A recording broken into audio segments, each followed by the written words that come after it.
All right, Richelle Lutz, you are running for County Council, District 4, up against incumbent Alan Dunn. I want to start out with hearing a little bit about who you are. How long have you been here in Clinton County? I was born in Clinton County in 1954. I'm a West Sider. And you live in Boylston? No, actually I never moved to Boylston until 19 years ago. Oh, My okay. family is from Boylston since 1830. Very cool. And what do you do for a living? I'm retired. I was a nurse for 29 years. And where did you go to school to be a nurse? Indiana University, secondary, primary, Indiana Vocational Technical College. Very cool. And why did you get into politics? Oh, I've been in politics most of my life.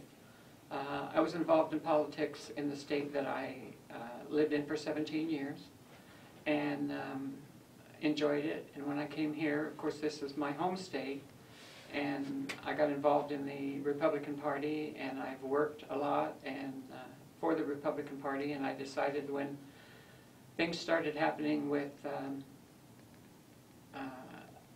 the commissioners 20 years ago, that I decided that I didn't like the way things were running. So they always say, if you don't like the way things are running, either get out and vote or run. So I ran. Got it. And you have campaigned for county offices in the past. Which ones? I ran for county commissioner. Okay. At large. And no, I'm sorry, that's wrong.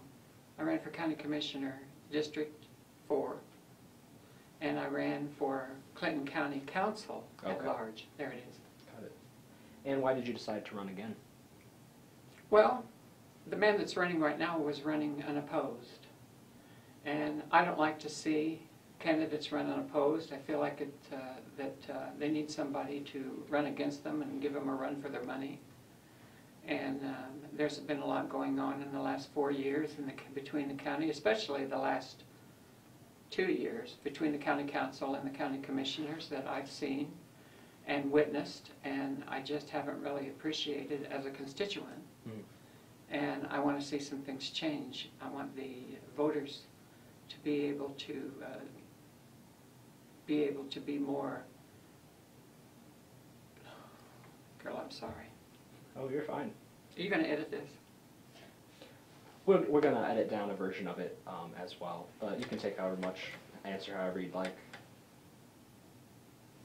I want the taxpayers to be more involved in what's going on in this county. There's no voice being heard. It appears that they say, if you want to know anything, come to the meetings. But they've tried meetings at night, and the daytime workers aren't able, the nighttime workers aren't able to appear. They've had meetings during the day, and the daytime workers certainly aren't able to appear. So either way around, it just doesn't work for a lot of people to go to the meetings. And I've heard people tell me a million times, it doesn't make any difference whether we go to the meetings or not. For years, no one was allowed to speak in the meetings. At least that has changed. But you can speak all you want. That doesn't mean that what you have to say is going to change anything. So if you're elected, then how would you gauge what the people of Clinton County are saying?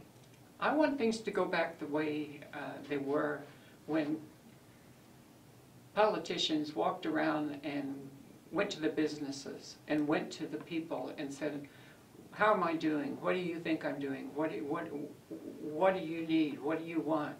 And get the voice of the people. I don't think the voice of the people is being heard anymore. Obviously, in Washington, the voice of the people is not being heard anymore. I don't think the voice of the people is being heard in the state. And I feel the same way in this city and county. The voice of the people is not being heard. And I want to bring back the voice of the people. I want to go back. You said one of the reasons that you ran was to give the incumbent a run for his money, just because the competition is beneficial. Speaking of the money, though, do you have the budgeting experience that you would need to serve on the council, which is the county's fiscal body? In my opinion, has the county council done a very good job budgeting with the 7 they have on there? Can we take a look at that? Well, sure, but I'm asking is, if you become one of those 7 members, what would you do? What experience would you bring to the table? Well, I've owned 2 businesses. I don't have a college degree in business, of course, but I don't think anyone sitting on that council right now has a college degree in business. Right. I like what Will Rogers said. He said, I'm all for education, but give me a dose of good old common sense, and that'll go a long way. And I think I do have common sense. And a lot of things that have happened, especially in the last 2 years, if you would have just thought about them, they just were not reasonable actions made by the county council. Got it. So one case in particular I wanted to ask you about. You're someone who's attended a lot of these county government meetings and been pretty involved, at times vocal. The council recently was ordered by the state to reduce their 2014 budget by $710,000. From your perspective as a constituent attending these meetings, could that situation have been avoided? And if so, what would you have done differently in the entire budgeting process?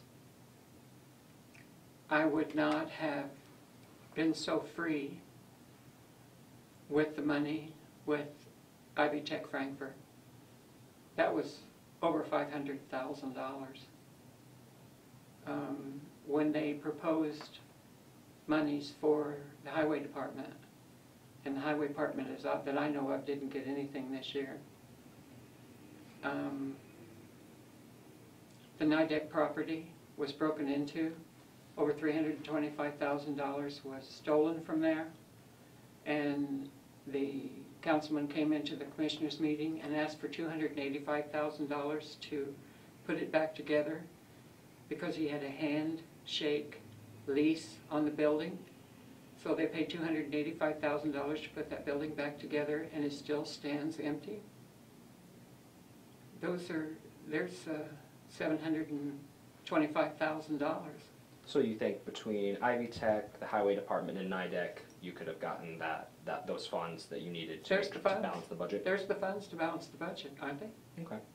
So then I also want to ask about other priorities, because as a member of the county's fiscal body, you'd be among those responsible for prioritizing expenditures of public money. And I'm curious to know, in addition to these things that the county shouldn't have spent money on, are there priorities that you value but that have gone underfunded or not funded at all by the county? There's a couple of things that I'm very, very interested in. Special Olympics is one thing that I don't think has ever gotten anything from the county. And those kids really, really are good kids. And they work on a shoestring. They get money, I believe, from Special Olympics in Indianapolis, but I don't think they've ever gotten anything from our county. And they're called Clinton County Special Olympics. And it's really sad that the Historical Society was given thousands of dollars for many, many years and was never made to show one dime where they spent their money. And then when they finally were made to show, they just said, we don't want your money anymore, so they didn't have to show where the money was.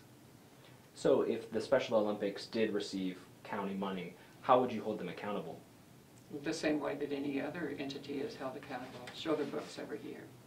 I mean, that's, audit them, have them be audited every year and show where they spent the money. It's not that big of a deal. Business is business. Mm-hmm. Now, another point that you mentioned in your reason for running was the fact that there's no secret that the council and the commissioners have had some tension recently. And I was wondering, from your perspective, how do you think that conflict should be resolved? Well, we're having an election with 4 councilmen up for re-election.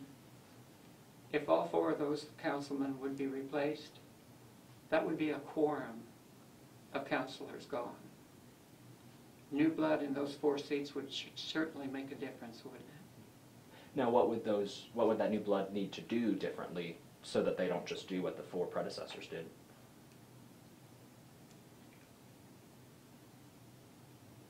I think in my mind,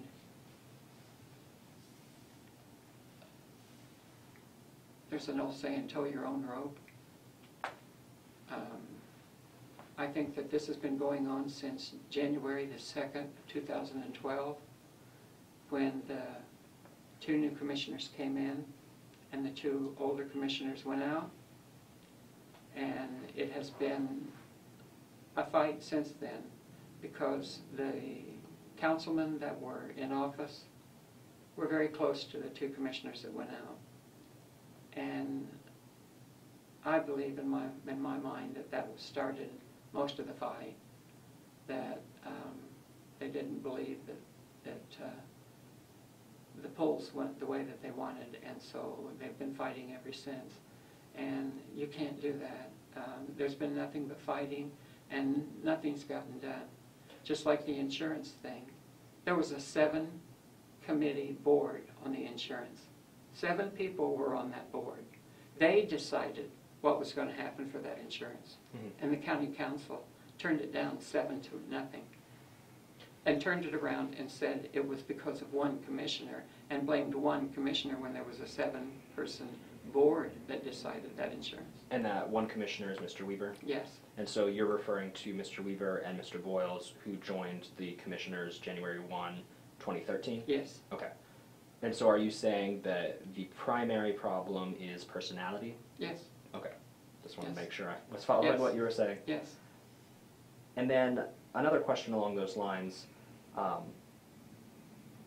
in addition to cooperation between the commissioners and the council, which personality is something that needs to be set aside, it sounds like what you're saying, as a county council member, you would be involved in cooperating with other local government agencies, including town government, township government, and the city of Frankfort. Mm-hmm.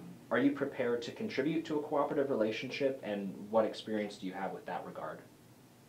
I sing the national anthem for the city of Frankfort every Memorial Day, and I have for 46 years. I've been doing it since I was about 13 years old, off and on. I've been asked by the city fathers to do that. I'm proud to do that. So, and I've also have a missionary ministry that I've been involved with, my missionary ministry that I've been involved with for 20 years. And every year during the Hot Dog Festival, my missionary ministry sets up during the Hot Dog Festival, and we set up, Kim Stevens asks us to set up, and we show the people of Frankfort what we've done and where we've been. So I do have rapport with the city people. So what do you do when someone with whom you've built rapport disagrees with you and voices that disagreement and says, I don't think that you should take this action that you're about to take? How do you respond to that, and how do you reach a resolution? Well, I've kind of changed a little from the way I used to be. A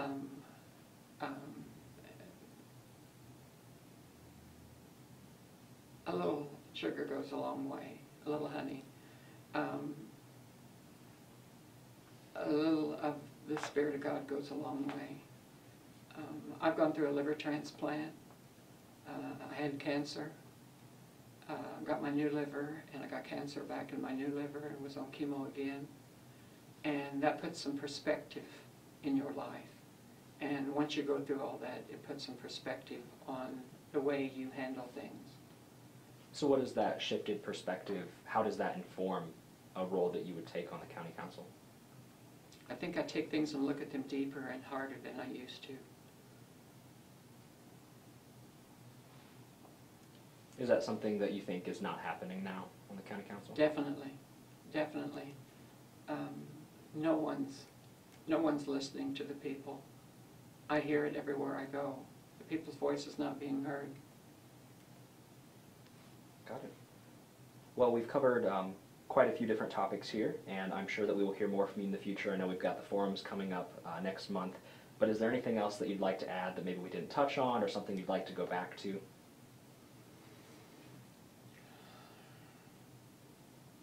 There's a lot been said about me over the last 50 years. Most of it is not true. There's a large rumor about me that is not true. I can say from now till doomsday that it's not true. If you have any questions, my phone number's in the book. Call me. I'll be glad to answer any questions anyone has, because I'm tired of the lies. I've lived with them for 50 years. I think that a lot of rumor and innuendo has even caused me problems while I campaigned. When I ran for commissioner, I carried 49% of the vote. So innuendo didn't have much to do with that. I was on chemotherapy and I got sick at the end of the race. But I think innuendo had a lot to do with my running for county council. I don't want that to stop this time. This is an important race. Mm-hmm. This is an important time. And this is a time for the people's voice to be heard. And we can make a difference. So specifically with regard to your illness that you've experienced in the past, are you well now? Is that going to be an issue? I am completely cancer-free. My numbers are better than perfect. I'm actually world famous. My doctor tells me from Indianapolis. I'm the longest living person that waited for a liver. I waited 10 years and lived to get a liver, and that's a world record. Wow. So God's got something special for me. Maybe it's to be finally a county councilman. Very cool. Well, thank you so much, and like I said, we look forward to hearing more from you at the forums. Thank you.